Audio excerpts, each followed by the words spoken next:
오늘의 말씀은 히브리서 9장 11절부터 22절까지 한 절씩 교독하겠습니다. 그리스도께서 장래 좋은 일의 대제사장으로 오사 손으로 짓지 아니한 곧 이 창조에 속하지 아니한 더 크고 온전한 장막으로 말미암아 염소와 송아지의 피로 아니하고 오직 자기 피로 영원한 속죄를 이루사 단번에 성소에 들어가셨느니라. 염소와 황소의 피와 및 암송아지의 채로 부정한 자에게 뿌려 그 육체를 정결케 하여 거룩해 하거든. 하물며 영원하신 성령으로 말미암아 흠없는 자기를 하나님께 드린 그리스도의 피가 어찌 너희 양심으로 죽은 행실에서 깨끗하게 하고 살아계신 하나님을 섬기게 못하겠느뇨. 이를 인하여 그는 새 언약의 중보니 이는 첫 언약 때의 범한 죄를 속하려고 죽으사 부르심을 입은 자로 하여금 영원한 기업의 약속을 얻게 하려 하심이니라. 유언은 유언한 자가 죽어야 되나니 유언은 그 사람이 죽은 후에야 견고한즉 유언한 자가 살았을 때에는 언제든지 효력이 없느니라.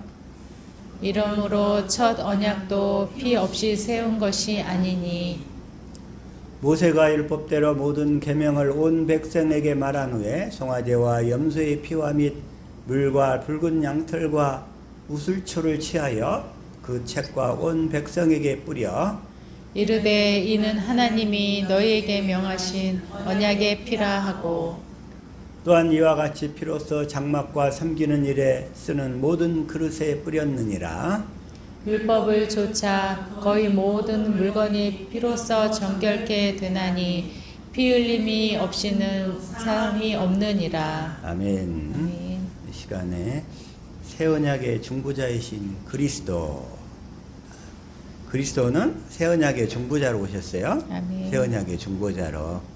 그래서 이 시간에 주시는 말씀이 우리의 생명이요 마음이요 믿음이요 삶이 되게 하옵소서. 주님 이 시간 축복하여 주옵소서. 보는 눈 듣는 귀 깨닫는 마음 허락하옵소서. 같이 말씀을 위한 기도 드립니다.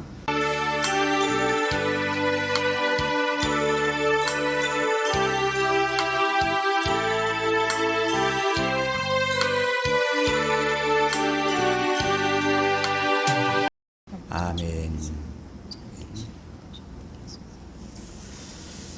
일단 지난주 말씀이 그냥 마이크 핸드폰 녹음이 안 돼가지고 목소리가 참 작았는데 이번 주에는 잘 될 줄로 믿습니다. 아멘. 잘 작동이 되고 있죠? 아멘. 아멘. 어쨌든 이 시간의 말씀은 새 언약의 중보자이신 그리스도, 새 언약의 중보자이신 그리스도. 어떤 사람이 꼭 그래요. 꼭 새 언약을 알아야만 구원이냐고. 꼭 그런 사람이 있어. 그러죠. 새 언약을 알아야 구원이죠. 그러면 왜 그러냐고. 그냥 예수 믿고 예수님이 내 안에 계신다는 걸 믿으면 됐지. 그걸 또 새 언약을 꼭 알아야 되냐고. 꼭 그렇게 주장을 하고 있어요. 왜 새 언약을 알아야 되는가 이 시간에 그걸 더 확실히 깨달을 수 있기를 축복합니다. 아멘. 예수님은 새 언약의 중보자로 오셨어요. 아멘. 다시 말해서 새 언약을 우리 안에 이루어주기 오셨다는 거예요. 아멘. 그리고 육신으로 오신 예수님은 우리 안에 새 언약을 이루기 위한 모든 조건을 다 이루신 거고 이제 십자가에 죽고 부활하신 다음에 오순절에 오신 그 성령 안에 오신 그리스도, 생명 주시는 영으로 오신 그리스도는 이 약속을 깨달아 믿는 자들 안에 들어오셔서 그 새 언약만 이루시는 그 일만 하시는 줄로 믿습니다. 아멘. 이 일을 이루기 위해서 하나님이 우리를 부르시는 거예요. 누구를? 창세전에 다 택하신 자들을, 미리 정하신 자들. 아멘. 하나님이 부르셔요. 아멘. 로마서 8장 30절 시작. 또 미리 정하신 그들을 또한 부르신 그들을 또한 의롭다 하시고 의롭다 하신 그들을 또한 영화롭게 하셨느니라. 미리 정하신 그들을 창세전에 미리 정하신 그들을 부르셔가지고 아멘. 부르신 그들을 의롭다 하시는데 이 조상들에게 하신 언약을 깨달아 믿을 때 의롭다고 하셔요. 그 언약을 깨달아 믿을 때 의롭다 하시고 의롭다 하신 그들을 이 새 언약의 중보자로 오셔가지고 새 언약을 이루어주심으로 우리를 영화롭게 변화시키는 거예요. 영화롭게 하나님이 그런 일을 행하시는 줄로 믿습니다. 아멘. 자, 다시 한번 또 디모데후서 1장 9절 한번 읽읍시다. 시작. 하나님이 우리를 구원하사 거룩하신 부르심으로 부르심은 우리의 행위대로 하심이 아니요 오직 자기 뜻과 영원한 때 전부터 그리스도 예수 안에서 우리에게 주신 은혜대로 하심이라. 거룩하신 부르심으로 우리를 부르시는 거예요. 저와 여러분을 하나님이 다 부르신 줄로 믿습니다. 그러면서 언제부터 그래요? 영원한 때 전부터. 영원한 때 전부터 그리스도 예수 안에서 우리에게 주신 은혜대로 우리를 부르셨어요. 그래서 10절 시작. 이제는 우리 구주 그리스도 예수의 나타나심으로 말미암아 나타났으니 저는 사망을 패하시고 복음으로써 생명과 썩지 아니할 것을 드러내신지라. 저는 사망을 패하시고 예수님이 십자가에 짓고 부활하심으로 사망을 패하셨어요. 아멘. 어떻게 패하셨어요? 십자가에 죽고 부활하심으로 아멘. 사망을 패하시고. 그래서 예수님을 믿는 사람들은 이제 모두 다 다시 부활하게 될 줄로 믿습니다. 아멘. 근데 부활하는데 순서가 있어요. 순서가 모두가 다 한꺼번에 다 부활하는 게 아니고 부활하는데 순서가 있어요. 첫 번째는 예수 그리스도가 먼저 부활하셨고 그 다음에 두 번째 그거 한번 볼게요. 고린도전서 15장 22절. 자, 시작. 아담 안에서 모든 사람이 죽은 것 같이 그리스도 안에서 모든 사람이 삶을 얻으리라. 그리스도 안에서 이제 모든 사람이 다 삶을 얻게 되는데 우리가 삶을 얻으려면 그래서 그리스도 안으로 들어가야 돼. 그리스도 안에서 얻기 때문에. 그래서 23절 시작. 그러나 각각 자기 차례대로 되리니 먼저는 첫 열매인 그리스도요 다음에는 그리스도 강림하실 때 그에게 붙은 자요. 그리스도 강림하실 때 주님 재림하실 때 그에게 붙은 자. 거기에 붙은 자가 다 부활 생명을 얻게 돼요. 부활을 얻게 돼요. 그리고 24절 시작. 그 후에는 나중이니 저가 모든 정사와 모든 권세와 능력을 멸하시고 나라를 아버지 하나님께 바칠 때라. 나라를 아버지 하나님께 바칠 때라. 나중에 이제 백보자 심판이 있어요. 예수님의 재림하시고 나서 천년왕국이 끝나고 백보자 심판 때 그때는 다 부활을 하게 돼.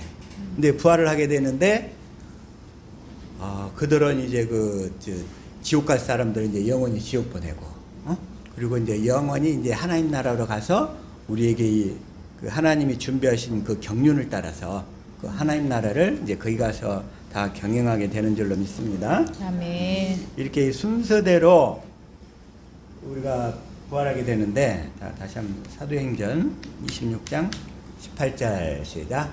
그 눈을 뜨게 하여 어두움에서 빛으로 사단의 권세에서 하나님께로 돌아가게 하고 죄 사함과 나를 믿어 거룩게 된 우리 가운데서 기업을 얻게 하리라 하더이다. 그래서 그 눈을 뜨게 하여, 이 복음을 듣고 깨달아 믿기까지는 우리 눈이 안 떠진다고 그랬어요. 영적인 눈이 안 뜨여져. 예전에 제가 한번 얘기했잖아요. 이 복음을 모르기 전에 주님이 저를 부르셨는데 내가 아무리 눈을 뜨려고 해도 눈을 뜰 수가 없었어. 그래서 내 힘으로 뜰 수 있는 게 아니구나, 이걸 깨달았어요. 그때 그래가지고서 주님이 나를 이렇게 내 주님의 강한 손으로 눌러버리는데 꼼짝도 못하겠더라고. 근데 그걸 다 깨닫게 하시는 거예요. 철저하게 자기를 부인하고 주님의 은혜만을 구하는 삶으로 이끄시더라 이거요. 이끄시더라 이거요. 그래서 그 전까지는 나도 하도 자기 의가 세가지고 뭐든지 할 수 있는 줄 알았어. 뭐든지. 무식한 도깨비는 부적도 몰라본다고 뭐든지 할 수 있는 줄 알았어. 그런데 주님이 우리 눈을 열어주셔야 열어주셔야 어둠에서 빛으로 사단의 권세에서 하나님께로 돌아가게 된다는 거예요. 아멘. 이게 다 하나님의 은혜로만 되는 거예요. 아멘. 은혜로만. 하나님의 은혜로만. 그렇게 하나님이 이렇게 부르셔가지고 우리를 어떻게 하시냐면, 에스겔서 36장 이렇게 부르셔가지고 26절 시작. 또 새 영을 너희 속에 두고 새 마음을 너희에게 주되 너희 육신에서 굳은 마음을 제하고 부드러운 마음을 줄 것이며. 새 영을 주셔서, 그러니까 성령이 오셔서 그때부터 마음의 할례를 베풀어 가지고 우리의 굳은 마음을 제하고 이제 부드러운 마음을 주기 시작하시는 거예요. 아멘. 그래서 우리가 부드러운 마음을 가져야 우리가 그리스도를 알게 돼요. 그리스도를. 그리스도. 그래서 어떻게 우리가 그리스도께 인도받는가? 부드러운 마음을 가져야 그리스도께 인도받게 돼요. 그리스도. 그래서 요한복음 6장 37절 시작. 아버지께서 내게 주시는 자는 다 내게로 올 것이요 내게 오는 자는 내가 결코 내어 쫓지 아니하리라. 이걸 아버지께서 내게 주시는 자는, 이제 아버지께서 성령으로 마음의 할례를 베풀어서 우리를 그리스도께 인도한다고 그랬어요.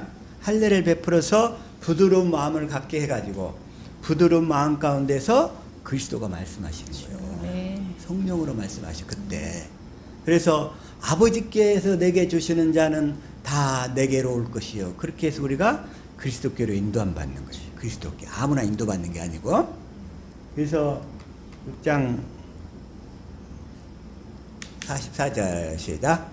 나를 보내신 아버지께서 이끌지 아니하면 아무라도 내게 올 수 없으니 오는 그를 내가 마지막 날에 다시 살리리라. 나를 보내신 아버지께서 이끌지 아니하시면, 이걸 바로 복음을 믿어서 성령으로 마음의 할례를 받아서 그리스도의 마음을 가져야 우리가 그리스도께 온전히 인도함 받게 되는 거예요. 그리스도를 알게 되는 거예요. 그래서 45절 시작.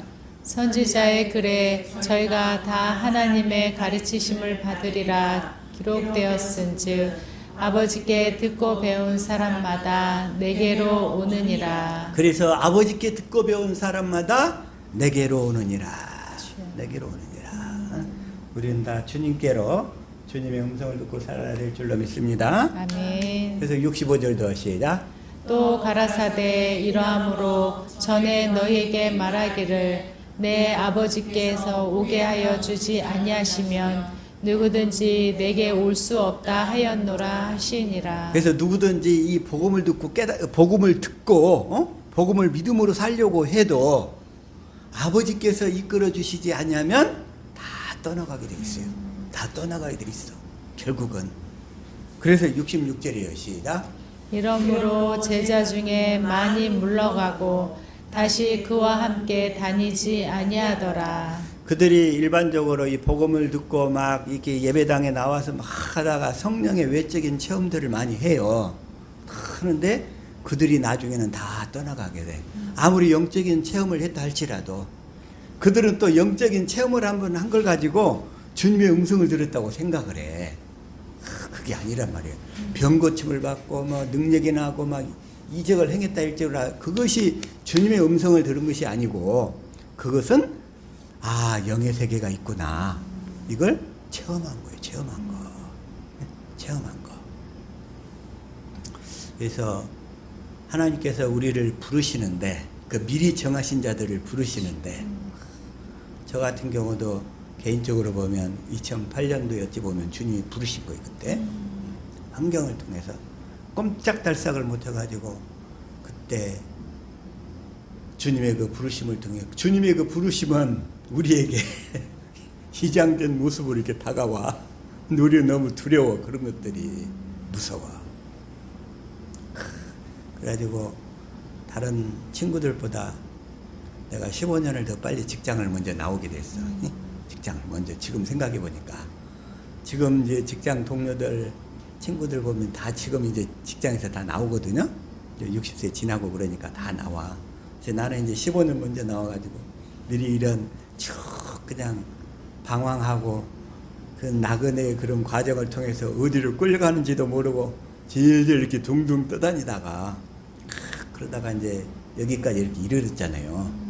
그 15년 동안의 그 세월이 참 어찌 보면 힘든 과정들이었지. 그냥 갑자기 40대 중반에 그냥 탁 그래가지고 그러면서 그때 이제 생각하게 된 게 뭐였냐면 두 가지 거를 특히 생각이 됐었는데 첫 번째는 그 푸시킨 알죠? 예, 푸시킨의 시.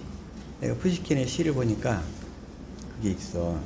해도 안 되고 이것저것 해도 안 되고 그러니까 삶이 그대를 속일지라도 이게 많이 좀 다가왔어요. 그대는 슬퍼하거나 노여하지 말라. 슬픔의 날 참고 견디면 기쁨의 날이 오리니 마음은 미래에 살고 현재는 늘 슬픈 것 하면서 그랬었어요. 그냥 모든 것은 순간에 지나가고 지나간 것은 다시 그리워지나니 이 또한 지나가리라. 힘든 시절은 반드시 다 지나간다는 거예요. 이게 저와 여러분도 이 살다 보면 어려운 순간들이 다 있어요. 그러나 이것 또한 다 지나가리라. 다 지나가는 과정인 줄로 믿습니다. 다 지나가는 거예요. 삶이 그대를 속일지라도 노하거나 서러워하지 말라. 절망의 나날 참고 견디면 기쁨의 날 반드시 찾아오리라. 이 또한 지나가리라 하면서 통과하시기를 바랍니다. 마음은 미래에 살고 현재는 언제나 슬픈 바. 모든 것은 한순간에 사라지지만 가버린 것은 마음에 소중하리라. 그러면서 또 삶이 그대를 속일지라도 슬퍼하거나 노하지 말라. 우울한 날들을 견디며 믿어라. 기쁨의 날이 오리니 마음은 미래에 사는 것. 현재는 슬픈 것, 모든 것은 순간적인 것, 지나가는 것이니 지나가는 것은 훗날 소중하게 되리라. 그러면서 삶이 그대를 속일지라도 슬퍼하거나 노하지 말라. 서름의 날은 참고 견디면 기쁨의 날은 오고야 말리니. 이 시를 묵상하면서 스스로 이렇게 위로하면서 이렇게 쭉 통과를 해왔어요. 그냥 계속 삶이 나를 속이는 것 같다 이거지. 열심히 달려왔는데 예수님을 믿고 열심히 달려왔는데 내가 이 당한 꼴이 뭐야, 이 꼬라지가 뭐냐. 그러면서 그런 자책감 들 때마다 이런 시들을 통해서 서로 이렇게 위로를 받는 거예요. 이게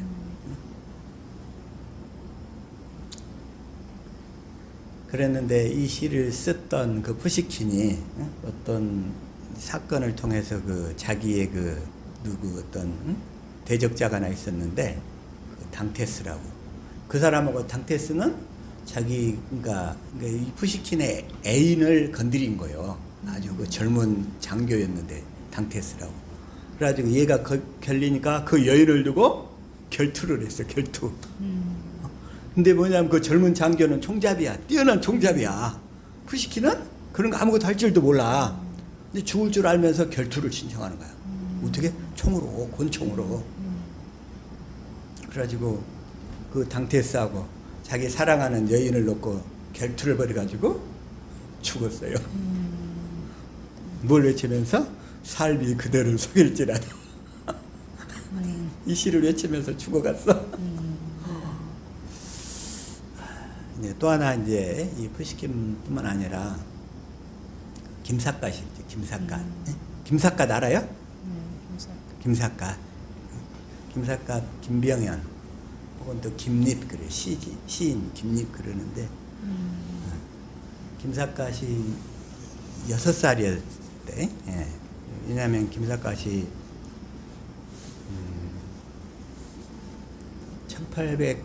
1811년도인가? 그때 그 우리 그 홍경리난이 일어났어요. 그 함경도 지역에서 그런데 이 김삿갓인 이 김병현의 아버지가 김익순인데 이 그 홍경리 난을 당해가지고 자기 그 할아버지가 항복을 해버렸어요. 거기다가 반란군이잖아요. 조정에서 볼 때 반란군인데 거기에 항복을 해버려가지고 그 집안이 나중에 홍경리 난이 이렇게 진압이 되고 거기에 항복했다 해가지고 그 집안에 이제 말하자면 오늘날 연자제 빨간 줄이 올라간 거예요. 네, 빨간 줄이 올라갔어요. 그래가지고서 이제 어쨌든 그 이 김삿갓이 나중에 어떻게 사면을 받아가지고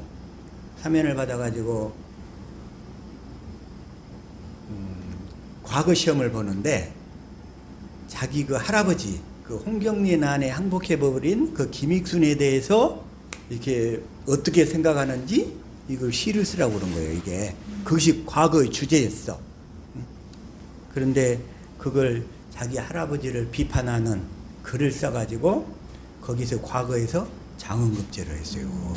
김삿갓이 장흥급제를 해가지고 벼슬은 받았는데 나중에 알고 보니까 자기가 비판했던 사람이 자기 할아버지야. 그걸 알고 나서 벼슬을 던져버리고 그때부터 나는 하늘을 쳐다볼 수 없는 죄인이다 하면서 큰 삿갓을 쓰고 다니는 거예요. 나는 감히 하늘을 쳐다볼 수 없는 큰 죄인이다 하고서 삿갓을 쓰고 전국을 유랑하면서 떠돌이 생활을 하는 거예요. 방랑시인이 된 거예요. 그게 김삿갓이. 나는 하늘을 볼 수 없는 죄인이라고. 우리 그 유교에 로마서 2장 14절 한번 읽읍시다. 시작. 율법 없는 이방인이 본성으로 율법의 이의를 행할 때에 이 사람은 율법이 없어도 자기가 자기에게 율법이 되나니. 자기가 자기에게 율법이 되는 거예요. 그래가지고 15절 시작. 이런 이들은 그 양심이 증거가 되어 그 생각들이 서로 혹은 송사하며 혹은 변명하여 그 마음에 새긴 율법의 행위를 나타내느니라. 그래가지고 그 양심이 증거가 되고 양심에 새긴 그 율법 때문에 나는 스스로 하늘을 볼 수 없는 죄인이야. 그래서 그냥 삿갓 큰 걸 쓰고 다니면서 그러면서 이제 세상에 뭐라 할까 민중시인의 역할을 한 거예요. 민중시인. 네?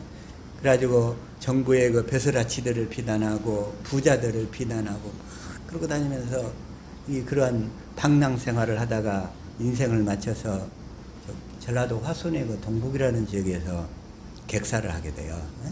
김병현 이 사람이 56세 때. 근데 이제 이 사람은 갑자기 보다가 사람이 이렇게 죄책감 때문에 이렇게 고통을 받는구나. 네? 그 정죄하는 거예요. 저 양심이 자기를 그렇게 정죄하고 그러니까 이 사람이 복음을 알았더라면 이런 짓 안 했겠죠. 복음을 알았더라면 안 그랬을 텐데. 예레미야 31장 34절 공동 번역을 한번 읽읍시다. 다시 한번 시작. 내가 그들의 잘못을 다시는 기억하지 아니하고 그 죄를 용서하리니. 여기까지만 그냥요. 네. 여기서 그 죄를 용서하여 주리니. 복음을 믿고 복음을 믿음으로 살면 하나님 우리 죄를 용서해 주시겠대. 용서해 주신다는 거예요. 그래서 이것을 다시 히브리서 8장 12절 한번 읽읍시다. 시작. 내가 그들의 불의를 긍휼히 여기고 그들의 죄를 다시 기억하지 아니하리라 하셨느니라. 그래서 이 새 언약을 믿음으로 살면 내가 그들을 불의를 긍휼히 여기고 그들의 죄를 다시 기억하지 아니라 하셨는데 이 사람은 그 당시에는 이 복음이 우리나라에 들어오기 전이잖아요. 들어오기 전이야. 그래가지고 그 죄책감 때문에 히브리서 10장 15절에서도 자 시작. 또한 성령이 우리에게 증언하시되 16절 시작.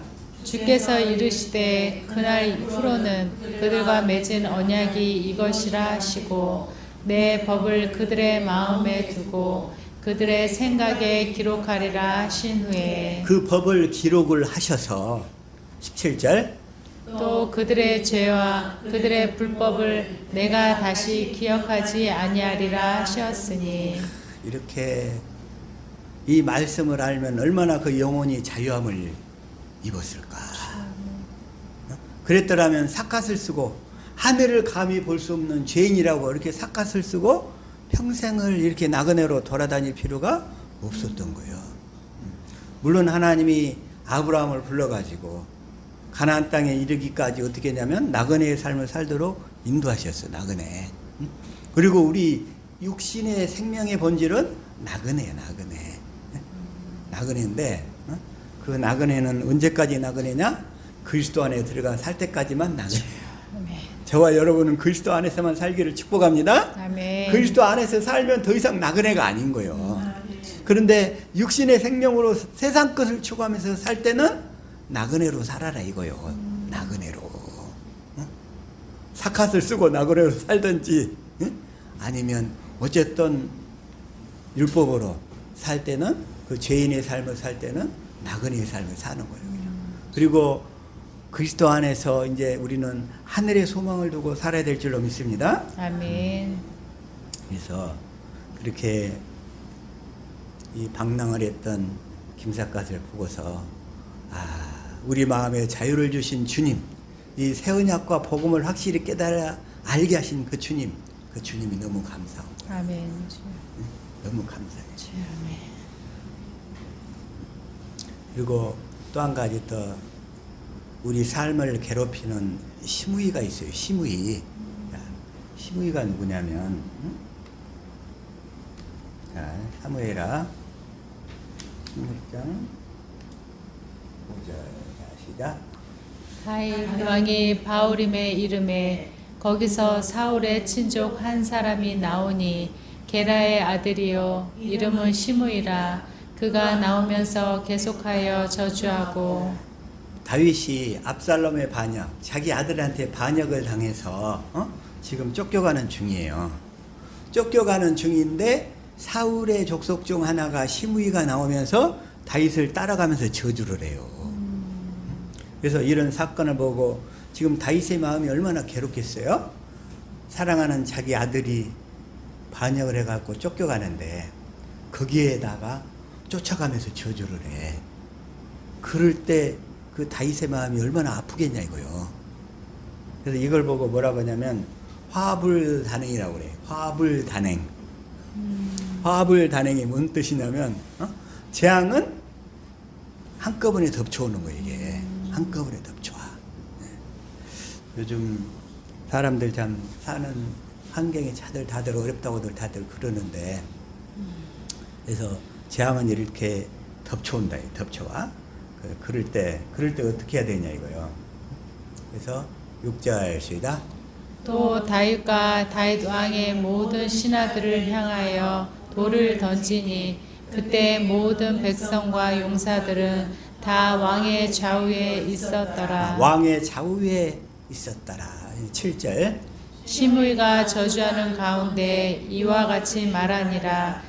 피를 흘린 자여 사약한 자여 가거라 가거라. 이렇게 압살롬의 반역을 피해서 이게 도망가야 되는 예루살렘을 떠나서 도망가야 되는 이 다윗을 시므이가 이렇게 이 피를 흘린 자여 이 사악한 자여 가거라 막 이렇게 그러면서 8절 시작.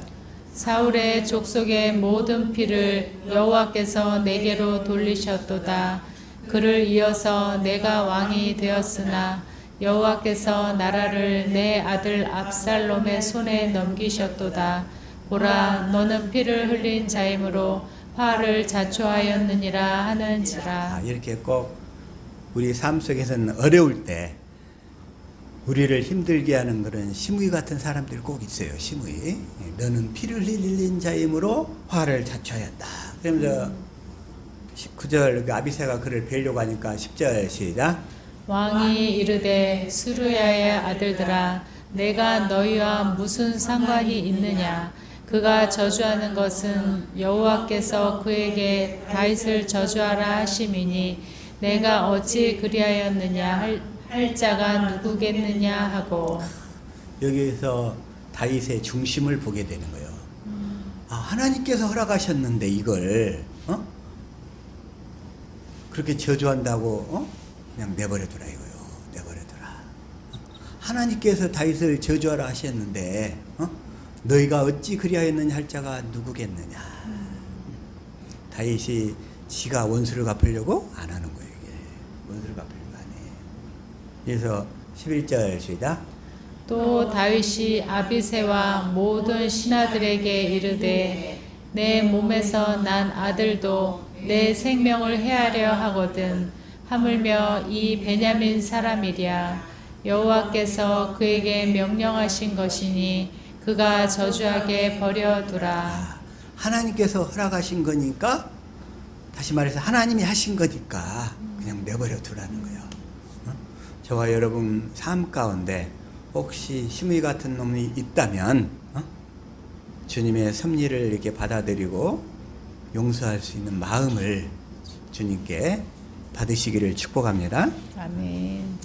이게 내 속에서 그 시므이의 마음을 뽑아내는 길이야. 뽑아내는 길. 그 육신의 마음을 이게 뽑아내는 길이야. 그게 이런 마음들이. 그래서 그 마음들을 다 뽑아낼 수 있기를 축복합니다. 아멘. 그런데 이게 오래 가진 않아요.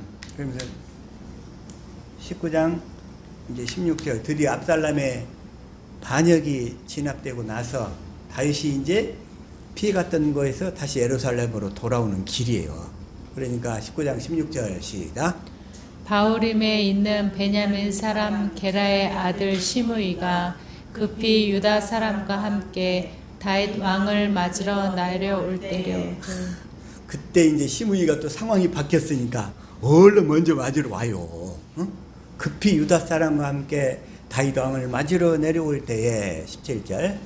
베냐민 사람 1000명이 그와 함께 하고 사울 집안의 종 시바도 그의 아들 15과 종 20명과 더불어 그와 함께 하여 요단강을 밟고 건너 왕 앞으로 나와 오니라. 여기서 베냐민 사람 1000명, 베냐민 사울은 베냐민 지파잖아요. 사울은 시므이도 그 베냐민 지파에 속해서 시종을 들던 놈이에요.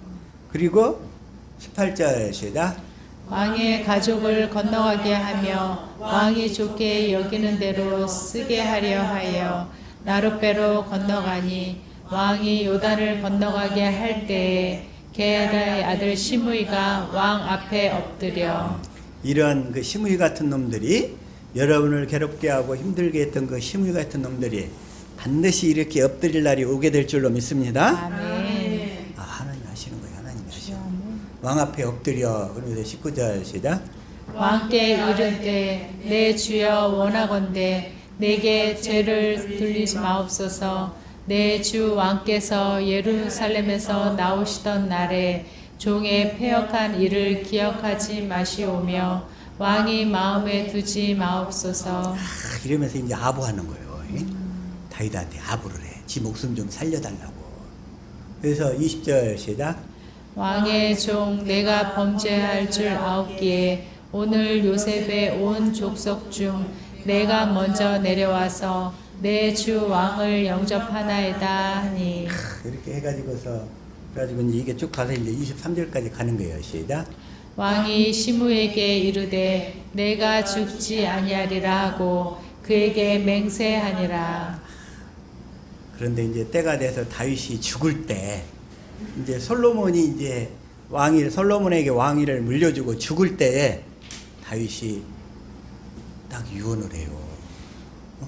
시므이를 어떻게 처단할 건지. 그게 바로 이제 뭐냐면 열왕기상 2장 8절 시작. 바후림 베냐민 사람 게라의 아들 시므이가 너와 함께 있나니 그는 내가 마하나임으로 갈 때에 악독한 말로 나를 저주하였느니라. 그러나 그가 요단에 내려와서 나를 영접함으로 내가 여호와를 두고 맹세하여 이르기를 내가 칼로 너를 죽이지 아니하리라 하였노라. 칼로 너를 죽이지 않겠노라. 9절 시작. 그러나 그를 무죄한 자로 여기지 말지어다. 너는 지혜 있는 사람이므로 그에게 행할 일을 알지니 그의 백발이 피 가운데 스올에 내려가게 하라. 이렇게 유언을 하는 거예요, 다윗이. 그러면서 이제 솔로몬이 뭐라고 얘기하냐면, 이제 솔로몬이 그 시므이를 처단할 방법을 어떻게 하냐면 36절 시작. 왕이 사람을 보내어 시므이를 불러서 이르되 너는 예루살렘에서 너를 위하여 집을 짓고 거기서 살고 어디든지 나가지 말라. 여기서 예루살렘 그런다 그랬죠. 이 예루살렘. 예루살렘이 아주 중요한 거예요. 예루살렘. 예루살렘에서 집을 짓고 예루살렘을 떠나지 말라는 거예요. 절대. 예루살렘 떠나지 마라. 37절 시작. 너는 분명히 알라. 내가 나가서 기드론 시내를 건너는 날에는 반드시 죽임을 당하리니 내 피가 내 머리로 돌아가리라. 기드론 시내를 건너버리면 예루살렘을 떠나는 거예요. 응? 예루살렘을 떠나서 기드론 시내를 건너서 이제 그 지역으로 가는 거예요. 그래서 그러면서 38절 시작. 시므이가 왕께 대답하되 이 말씀이 좋사오니 내 주 왕의 말씀대로 종이 그리하겠나이다 하고 이에 날이 오래도록 예루살렘에 머무니라. 예루살렘에 머무는 동안은 시므이가 목숨을 보존할 수 있어요. 살 수가 있어. 살 수가. 그런데 이것도 오래 못 가요. 이게. 이거 오래 못 가. 그래가지고서 41절로만 갈게요. 자, 40절 시작. 시므이가 예루살렘에서부터 가드에 갔다가 돌아온 일을 어떤 사람이 솔로몬에게 말한지라. 근데 이 시므이의 두 종이 예루살렘을 떠나서 어디로 도망가 버렸어. 그러니까 그놈들을 찾으러 이제 자기도 몰래 이걸 잊어버리고 가게 되는 거예요, 이게. 그 종들의 반역을 통해서. 그래가지고 어떤 사람이 그 얘가 기드론 시내를 건너서 그 종들을 찾으러 예루살렘을 떠나서 어디를 갔습니다 하고 솔로몬에게 말한지라. 그러니까 솔로몬이 42절.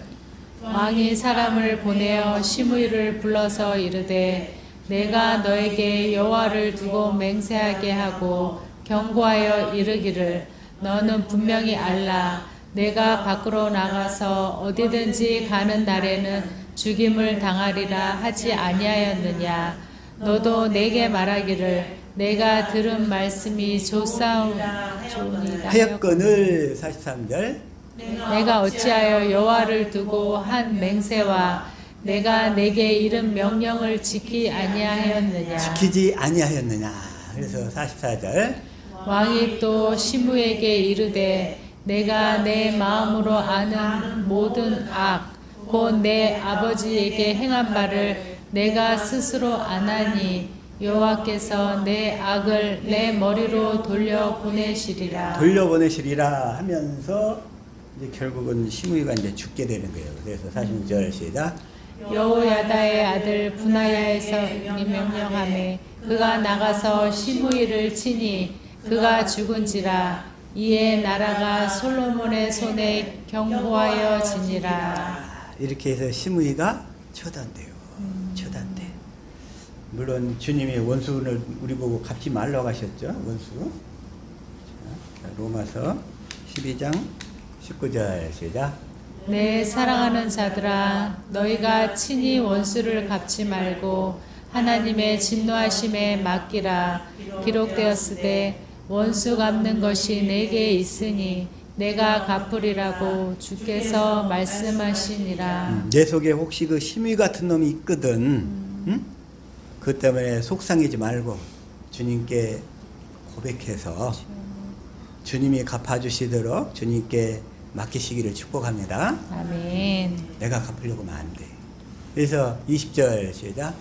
내 원수가 줄이거든 먹이고 목마르거든 마시게 하라. 그리함으로 내가 숯불을 그 머리에 쌓아 놓으리라. 우리가 이렇게 원수에게 이렇게 할 수 있으려면 복음을 믿어서 새 언약의 중보자로 내 안에 오신 그리스도께서 마음의 할례를 베풀어서 우리가 그리스도의 마음을 갖게 갖게 되어야 된다는 거예요. 아멘. 가질 수 있어야 이렇게 할 수 있는 거예요, 이게. 산상수훈에서도 동일하게 얘기하는데, 그건 우리가 복음을 믿어서 이 복음이 내 안에 이루어져 가지고 새 언약의 중보자로 오신 그리스도께서 내 안에서 새 언약을 이루어 주셔서 우리가 그리스도의 마음을 갖게 될 때에 이렇게 원수를 먹일 수 있고 원수에게 다 이렇게 마실 물도 주게 되는 줄로 믿습니다. 아멘. 21절 시작. 악에게 지지 말고 선으로 악을 이기라. 그러면서 이제 원수를 갚지 말라는 거예요. 그래서 히브리서 10장 30절에도 그러죠. 자, 시작. 원수 갚는 것이 내게 있으니 내가 갚으리라 하시고 또다시 주께서 그의 백성을 심판하리라 말씀하신 것을 우리가 아노니. 그래서 원수를 내가 갚으려 하지 말고 주님께서 갚아주시도록. 아멘. 근데 주님께서 갚아주시는 것은 언제 갚아주시느냐? 내가 복음을 믿어서 새 언약의 중보자로 오신 주님이 나에게 그리스도의 마음을 주셔야 그 그리스도의 마음으로 갚아주시는 거예요. 그리스도의 마음으로 이제. 우리가 그리스도의 마음만 갖게 되면 원수가 없어져요. 원수가 다 없어져요. 다 그렇게 살 수 있기를 축복합니다. 그 얘기, 원수 갚는 거 내게 있다. 내가 너희가 복음을 믿어서 새 언약의 중보자로 오신 그리스도를 믿음으로 살기만 하면, 그래서 내가 그리스도의 마음을 주기만 하면 그 시므이 같은 그 원수가 내 마음속에서 다 사라져 버리는 거예요. 불쌍한 놈만 다 남게 되는 줄로 믿습니다. 이게. 근데 여기서 아까 예루살렘 열왕기상 2장 아까 36절에 다시 한번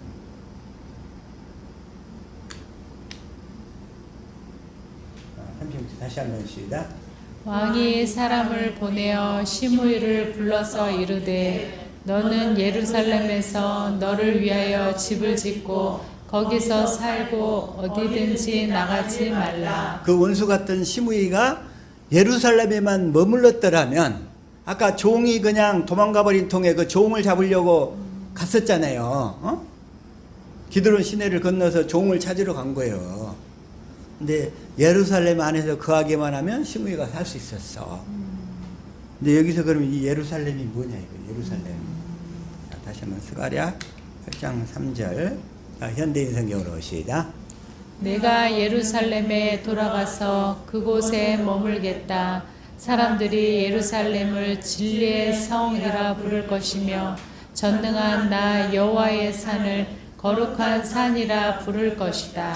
예루살렘은 진리의 성이에요. 진리의 성.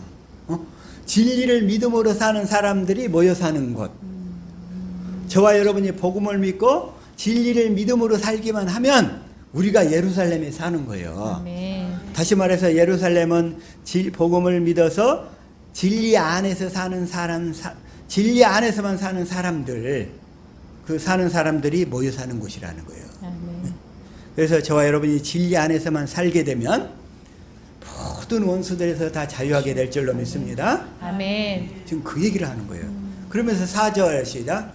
전능한 나 여호와가 말한다. 예루살렘 길거리에 노인들이 다시 앉을 것이며 모두 나이가 많아 지팡이를 짚고 다닐 것이다. 그러면서 이 진리 안에서만 살면 이렇게 나이 많도록 오래오래 살게 된다는 거예요. 저와 여러분이 이렇게 사시기를 축복합니다. 아멘. 그래서 5절 시작. 또 그 거리에는 뛰어난 소녀들로 가득할 것이다. 소년소녀들로 자손들이 많아져요. 그렇게 되면 자손들도. 우리 한국 사회 요즘에 애를 안 낳는다고, 사회가 어려워졌다고, 환경이 그렇다고 막 다들 애를 안 낳으려고 하잖아요. 세상에 젊은이들 60%가 결혼을 포기한다고 산다대, 포기를. 사회 환경이 지금 그러고 있어. 6절 시작. 전능한 나 여호와가 말한다. 그때 남아있는 백성들에게는 이런 일이 전혀 불가능하게 보일지 모르지만 나에게는 불가능한 것이 아니다. 사회 환경으로 보면 전혀 불가능할 것 같아. 지금 우리나라 출산율이 0.5래, 0.5. 그때 남아있는 백성들은 이런 일이 전혀 불가능하게 보일지 모르지만 하나님께는 불가능한 것이 아니다. 저와 여러분이 복음을 믿음으로만 살면 자녀 자손들도 번창하게 될 줄로 믿습니다. 아멘. 7절 시작. 내가 내 백성을 동방과 서방에서 구출해내고 구출해내시가지고 8절 시작. 그들을 인도하여 예루살렘에 살게 하겠다. 그들은 내 백성이 되고 나는 그들의 하나님이 되어 성실과 정의로 그들을 다스릴 것이다. 예루살렘에 살게 하겠다. 복음을 믿어서 새 언약의 중보자로 내 안에 오시는 그리스도를 믿음으로 그리스도의 마음으로 살도록 하겠다. 그러냐, 그리스도의 아멘. 마음으로. 그러면 그들은 내 백성이 되고 나는 그들의 하나님이 될 것이다. 9절 시작. 전능한 나 여호와가 말한다. 내 성전을 재건하려고 기초 공사를 하던 때에 있었던 예언자들의 말을 지금 듣고 있는 사람들아, 너희는 힘써 성전을 짓도록 하라. 힘써 성전을 짓도록 하라. 복음을 믿어서 새 언약의 중보자로 내 안에 들어오셔서 나에게 새 언약만을 이루시는 그리스도를 믿음으로 주님의 영광을 보고 살 때 내가 날마다 성전되어서 성전을 열심히 짓는 그런 성전 짓는 자가 되는 줄로 믿습니다. 아멘. 너희는 힘써 성전을 짓도록 하라. 성전. 여러분 자신을 성전을 잘 지어야 되겠죠? 아멘. 그래서 10절 시작. 그 공사가 시작되기 전만 해도 사람이나 짐승을 부릴 만한 품값이 없었으며 사람이 자기 원수 때문에 안심하고 다닐 수 없었다. 이것은 내가 모든 사람이 서로 치게 하였기 때문이다. 오늘날 한국 사회가 어렵대. 요즘에 참 힘들대요. 그냥 묻지마 폭행도 많고 사회에 대해서 불만, 불편을 가진 사람들이 너무나 많은 거예요, 이게. 그래가지고 그냥 두렵대, 그냥 이렇게. 왜냐하면 한국 사회가 복음을 떠나버렸잖아요. 복음을 모르고. 그래서 그 성전 공사가 시작되기 전만 해도 사람이 자기 원수들 때문에 안심하고 나다닐 수가 없었어. 그러나 우리가 이 복음을 믿음으로 온전하게 살 때 질서가 제대로 잡히고 아멘.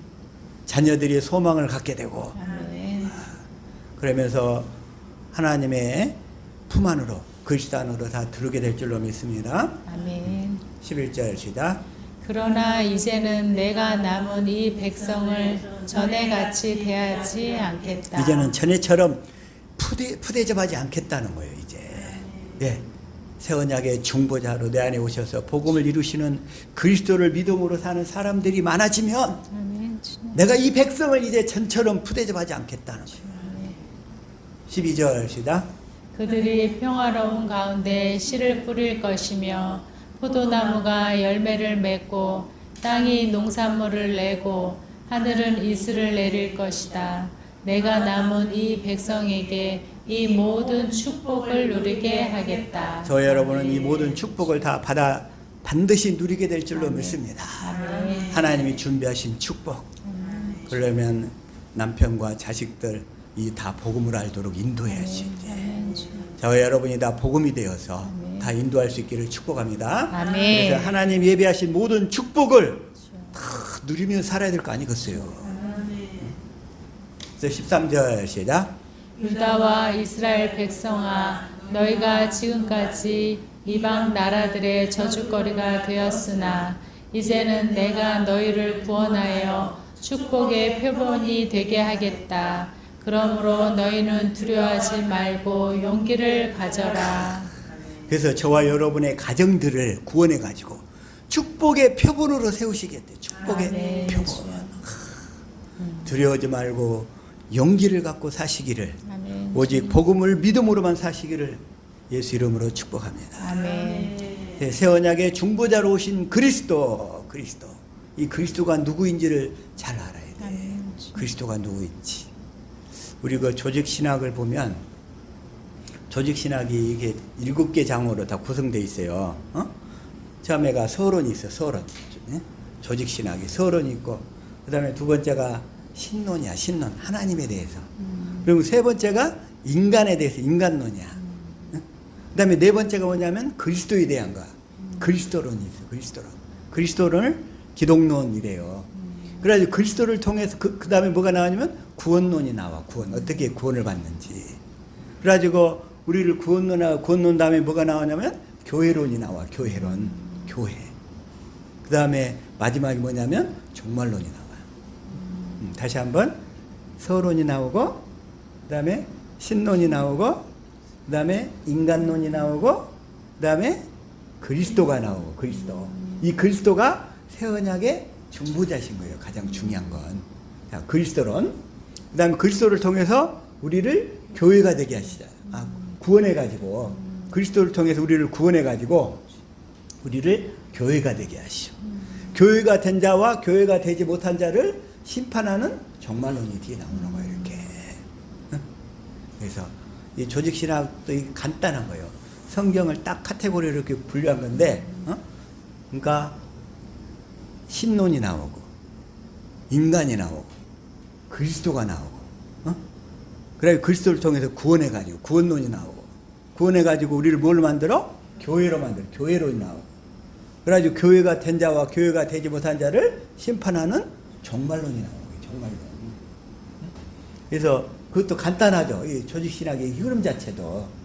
근데 성경 자체를 그렇게 딱 보는데 그 중에서 그리스도론이 나와. 그리스도론. 그걸 이제 기독론 이렇게 얘기하는데, 그 기독론 자체도 사실 내용이 뭐냐면 그리스도의 육격이 또 그리스도의 신분, 그리고 그리스도의 직분 하고 또 그리스도의 그 속죄 사역 이런 것들 다 나오는데, 그리스도론의 핵심은 뭐냐면 새 언약의 중보자야. 중보자. 아멘. 그것들 다 포함해서 뭐 하시냐? 그리스도는 새 언약의 중보자로 오셔서 우리 안에서 뭔 일만 하신다? 새 언약을 이루시는 그 새 언약만 이루어주시는 일만 하시는 거예요. 네. 새 언약만 이루시는 거예요.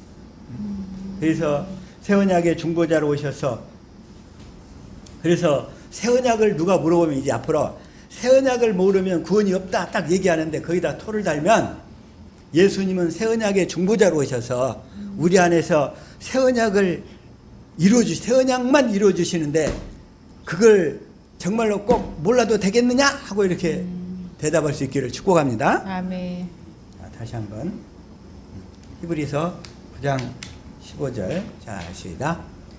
이로 말미암아 그는 새 언약의 중보자시니 이는 첫 언약 때에 범한 죄에서 속량하려고 죽으사 부르심을 입은 자로 하여금 영원한 기업의 약속을 얻게 하려 하심이라. 새 언약의 중보자시니, 그리스도는 새 언약의 중보자. 그런데 육신을 입고 오신 예수님은 뭘 하시냐면, 그러니까 구약 시대 때는 이 새 언약만 약속하신 거예요. 약속만. 그리고 예수님은 이제 새 언약의 중보자로 오셔서 예수님 당시에 새 언약이 이루어질 조건을 다 준비하시는 거예요. 예수님께서. 새 언약의 예수님의 삶 자체를 보면, 그래서 새 언약의 중보자. 그 다음에 히브리서 12장 24절도. 자, 시작. 새 언약의 중보자이신 예수와 및 아벨의 피보다 더 나은 것을 말하는 뿌린 핀이라. 뿌린 핀이라. 그러죠. 예, 뿌린 핀이라. 또 중보자 또 나와. 중보자. 그래서 디모데전서 2장 5절. 시작. 하나님은 한 분이시요 또 하나님과 사람 사이의 중보자도 한 분이시니 곧 사람이신 그리스도 예수라. 그 그리스도 예수께서 육신을 입고 오셔가지고는 새 언약을 이룰 수 있는 모든 조건을 준비하셨고, 그래서 이제 성령 안에 그리스도로 오셔서 지금 우리 안에 들으셔서 이 새 언약만 이루시는 일만 하신다는 거예요. 그것만. 아멘. 다른 일 안 하시고. 그래서 6절 시작. 그가 모든 사람을 위하여 자기를 대속물로 주셨으니 기약이 이르러 주신 증거니라. 그래서 모든 사람 자기를 대속물로 주셨으니. 그래서 중보자나 이 새 언약의 중보자, 이걸 확실히 되도록 예수님은 또 뭐가 되냐면 우리에게 그 새 언약의 보증인이 되셔서 보증인. 아멘. 보증인이 되셨다고. 히브리서 7장 22절 시작. 이와 같이 예수는 더 좋은 언약의 보증이 되셨느니라. 더 좋은 언약이 새 언약이잖아요. 아멘. 이 새 언약의 보증인이 되셨다고 예수님께서 우리 안에서. 그래서 예수님께서 우리 안에 들어오셔가지고 성령을 통해서 마음의 할례를 베풀어 가지고 반드시 새 언약을 이루어 주셔서 그리스도의 마음을 갖도록 하신다는 거예요. 아멘. 그리스도의 마음을 반드시 갖게 해주실 줄로 믿습니다. 아멘. 이걸 이루어 달라고 우리는 이 과부처럼 날마다 주님께 부르짖어야 돼. 아멘. 나의 이 원한을 풀어주시옵소서. 아멘. 주님이 우리에게 원한을 풀어주는 방법은 딱 하나. 내가 원수를 갚으려고 하지 말고 새 언약을 이루어 주셔서 주님의 그 마음만 갖게 해 주시옵소서. 아멘. 그게 바로 원수 갚는 법이에요. 원수 아멘. 갚는 법. 새 언약을 이루어 주심으로 주님은 우리에게 모든 원수를 다 갚아주신 줄로 믿습니다. 아멘. 그래서 우리가 원수 갚으려고 하지 말라는 거예요.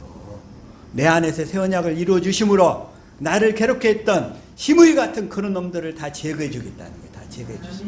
다 제거해 주실 줄로 믿습니다. 아멘. 그래서 새 언약의 중보자야. 그래서 이걸 첫 언약 때 모세가 뭐라 신명기 18장 15절에 이렇게 얘기하는 거예요. 시작. 내 하나님 여호와께서 너희 가운데 내 형제 중에서 너를 위하여 나와 같은 선지자 하나를 일으키시리니 너희는 그의 말을 들을지니라. 이게 첫 언약은 옛 언약은 모세가 옛 언약의 중보자였어.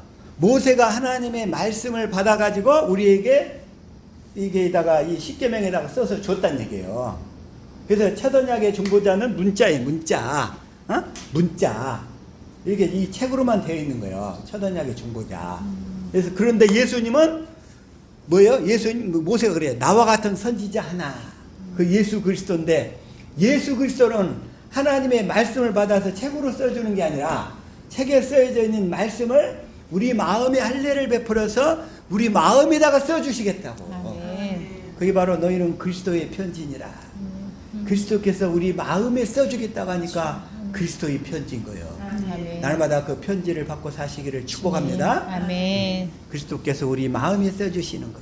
우리 마음이 써주셔야 우리가 주님의 음성을 듣고 살게 될 줄로 믿습니다. 아멘. 그래서 이 첫 언약과 두 번째 언약의 차이를 확실하게 깨닫고 살아야 돼요. 아멘. 깨닫고. 그리고 신명기 5장 5절이 첫 언약이 딱 얘기하죠. 다시 한번 핵심을 시작. 그때 너희가 불을 두려워하여 산에 오르지 못하므로 내가 여호와와 너희 중간에 서서 여호와의 말씀을 너희에게 전하였노라. 여호와께서 그랬죠? 그러니까 모세는 내가 이게는 모세죠. 여호와와 너희 중간에 서서 여호와의 말씀을 너희에게 전하였노라. 그러니까 모세는 하나님의 말씀을 지가 받아서 사람들한테 전해줬어. 전해줬어. 그리고 성경 돌판에다 주고, 그리고 그걸 책으로 이렇게 기록을 해서 줬고. 첫 언약은 그거예요. 근데 두 번째 언약과 새 언약은 뭐다? 우리 마음에 할례를 베풀었어. 새 언약의 중보자로 오신 그리스도가 성령으로 우리 마음에 할례를 베풀어서 그리스도의 마음을 갖게 해가지고 그 마음 가운데다 써주시겠다 이런 얘기라고. 아멘. 그 마음에다가. 이걸 확실히 그 차이를 깨달으신 줄로 믿습니다. 아멘. 그래서 새 언약의 중보자로 오신 그리스도, 새 언약의 중보자로 오신 그리스도, 그분은 딱 새 언약만 이루시는 일만 하신다는 거예요. 자, 사도행전 13장 32절 시작. 우리도 조상들에게 주신 약속을 너희에게 전파하노니. 조상들에게 주신 약속을 복음으로 사도 바울이 전파하노니. 33절. 곧 하나님이 예수를 일으키사 우리 자녀들에게 이 약속을 이루게 하셨다 함이라. 여기까지만. 그래서 이 약속을 예수님이 부활시켜서 이 약속을 이루셨다 함이라. 그러면서 자, 다시 한번 40절 시작. 그런즉 너희는 선지자들을 통하여 말씀하신 것이 너희에게 미칠까 삼가라. 그래서 이 말씀이 뭐냐면 선지자들 하신 말씀이 뭐예요? 이 조상들에게 하신 언약을 복음으로 전하는데 안 믿는 자들이 꼭 있다는 거예요. 그래서 안 믿는 자들에게 미치는 말이 뭐냐 이거예요. 그래서 41절 시작. 일러스되 보라 멸시하는 사람들아 너희는 놀라고 멸망하라. 내가 너희 때를 당하여 한 일을 행하리 것이니 사람이 너에게 일러줄지라도 도무지 믿지 못할 일이라 하였느니라 하니라. 사람들이 이걸 꼭 안 믿어. 그런데 택함 받은 자들은 저와 여러분은 믿게 되는 줄로 믿습니다. 시작. 이방인들이 듣고 기뻐하여 하나님의 말씀을 찬송하며 영생을 두시기로 작정된 자는 다 믿더라. 다 믿더라. 아멘. 다 믿으시기를 축복합니다. 아멘. 사도 바울은 가는 곳마다 조상들에게 하신 약속을 복음으로 전했어요. 자, 그러면서 자 시작. 이제도 여기 서서 신문 받는 것은 하나님이 우리 조상에게 약속하신 것을 바라는 까닭이니. 사도 바울이 또 뭐라고 그래요? 여기서도 사도행전 26장에서도 내가 조상들에게 약속하신 것을 바라는 것 때문에 내가 지금 신문을 받고 있다. 그러면서 7절 시작. 이 약속은 우리 12지파가 밤낮으로 간절히 하나님을 받들어 섬김으로 얻기를 바라는 바인데 아그리빠 왕이여 이 소망으로 말미암아 내가 유대인들에게 고소를 당하는 것이니이다. 내가 이 조상들에게 하신 약속을 복음으로 전하면서 이 약속이 나에게 이루어지기를 간절히 전하고 다녔는데 이것 때문에 내가 고소를 당해가지고 지금 이루고 있다는 거예요. 이루고 있어. 저 여러분 혹시 복음을 이렇게 전하다가 이런 핍박이 올 수도 있어요. 그러나 그 핍박은 여러분의 상급이요 면류관이 될 줄로 믿습니다. 아멘. 우리는 잘 통과해 나가야 돼. 잘 통과해 나가야 돼. 새 언약의 중보자로 오셔서 새 언약을 이루시는 그 그리스도를 복음으로 전하면 사람들이 꼭 새 언약만 믿어야 구원이 있다냐 하면서 이렇게 대적하는 거예요. 그렇게 대적을 해. 주님은 또 뭐라고 얘기하냐면 자 로마서 15장 8절에서도 또 얘기를 해요.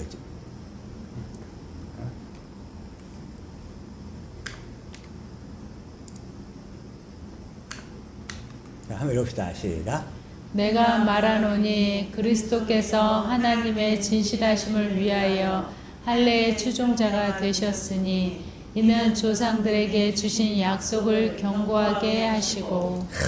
그리스도께서 하나님의 진실하심을 위하여 하나님은 얼마나 약속하시고 그 약속하신 것만을 이루시는가. 아멘. 그래서 할례의 추종자가 되셨다는 거예요. 할례의 추종자 혹은 할례의 수종자 이렇게 얘기하는데 할례 언약을 믿는 사람들만 할례를 이루어주셔서 아멘. 그리스도의 마음을 주셔가지고 주님의 음성을 듣고 살게 해준다는 얘기예요. 할례의 추종자.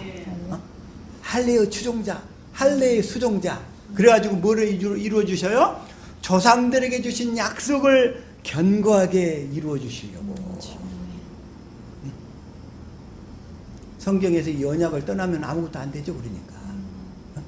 근데 희한하게 세상 사람들에게는 이것만 안 보여. 이것만.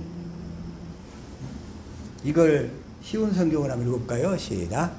내가 여러분들에게 이 점을 말씀드리겠습니다. 그리스도께서는 하나님의 진실하심을 드러내시고 하나님께서 우리 조상들에게 하신 약속을 확증하기 위해서 할례 받는 사람들의 종이 되셨습니다. 조상들에게 하신 약속을 확증하기 위해서 할례 받은 사람들의 종이 되셨습니다. 성령으로 우리 마음에 할례를 베풀어 가지고 그리스도의 마음을 갖게 해서 그 마음 가운데서 말씀하심으로 우리를 지키시고 보호하시고 섬겨주시는 줄로 믿습니다. 아멘. 그래서 이 새 언약의 중보자로 오셔서 딱 한 가지 새 언약 이것만 이루어주신다는 사실, 이건 아무리 강조해도 지나치지 않는 거예요. 지나치지 않아. 그래서 새 언약의 직분을 행하기 위해서 이 직분을 새 언약의 중보자로 이 새 언약 중보자의 직분을 기꺼이 맡으셨어요. 기꺼이 맡으셨어요. 예수님이. 네? 어떻게 맡으셨어요? 기꺼이 맡으셨다고. 기꺼이. 네? 그 얘기가 뭐예요? 자, 시편 40편 7편. 자, 읽읍시다. 시작. 그때 내가 말하기를 내가 왔나이다. 나를 가르쳐 기록한 것이 두루마리 책에 있나이다. 두루마리 책에 있나이다. 그러면서 8절 시작. 나의 하나님이여 내가 주의 뜻을 행하기를 즐기오니 주의 법이 나의 심중에 있나이다 하였나이다. 뭐라고요? 내가 주의 뜻 행하기를 즐기오니. 새 언약의 중보자로 와서 새 언약을 이루어지는 일을 내가 즐기오니 주의 법이 나의 심중에 있나이다. 주님은 새 언약의 중보자의 직분을 기꺼이 아멘. 즐겁게 받아들이신 줄로 믿습니다. 아멘. 그 얘기가 또 히브리서 10장 5절부터잖아요. 동일하게 다 시작. 그러므로 주께서 세상에 임하실 때에 이르시되 하나님이 제사와 예물을 원하지 아니하시고 오직 나를 위하여 한 몸을 예비하셨도다. 하셨도다. 6절 시작. 번제와 속죄제는 기뻐하지 아니하시나니 그리고 7절. 이에 내가 말하기를 하나님이여 보시옵소서 두루마리 책에 나를 가리켜 기록된 것과 같이 하나님의 뜻을 행하러 왔나이다 하셨느니라. 예수님은 아멘. 다 하나님의 뜻, 새 언약의 중보자로 오셔서 새 언약을 이루어주시기 위해서 모든 일을 하셨다는 거예요. 이게. 아멘. 하나님의 뜻. 그러면서 8절. 위에 말씀하시기를 주께서는 제사와 예물과 번제와 속죄제는 원하시지 아니하시고 기뻐하지도 아니하신다 하셨고 9절. 그 후에 말씀하시기를 보시옵소서 내가 하나님의 뜻을 행하러 왔나이다 하셨으니 그 첫째 것을 폐하심은 둘째 것을 세우려 하심이라. 그래서 예수님이 오셔서 첫째 것을 피하고 둘째 것을 세우려 하신다는 거예요. 아멘. 10절 시작. 이 뜻을 따라 예수 그리스도의 몸을 단번에 들으심으로 말미암아 우리가 거룩함을 얻었노라. 새 언약의 아멘. 중보자로 오셔서 우리 안에서 새 언약을 이루어 주시기 위해서 예수님이 십자가에 죽으셨다는 거죠. 그래서 이 새 언약의 중보자, 이 직분을 이행하기 위해서 주님은 율법 아래 태어나신 거예요. 그 이행하시려고, 새 언약의 중보자 직분을 이행하시려고. 그래서 율법 아래 태어나셨어. 갈라디아서 4장 4절 시작.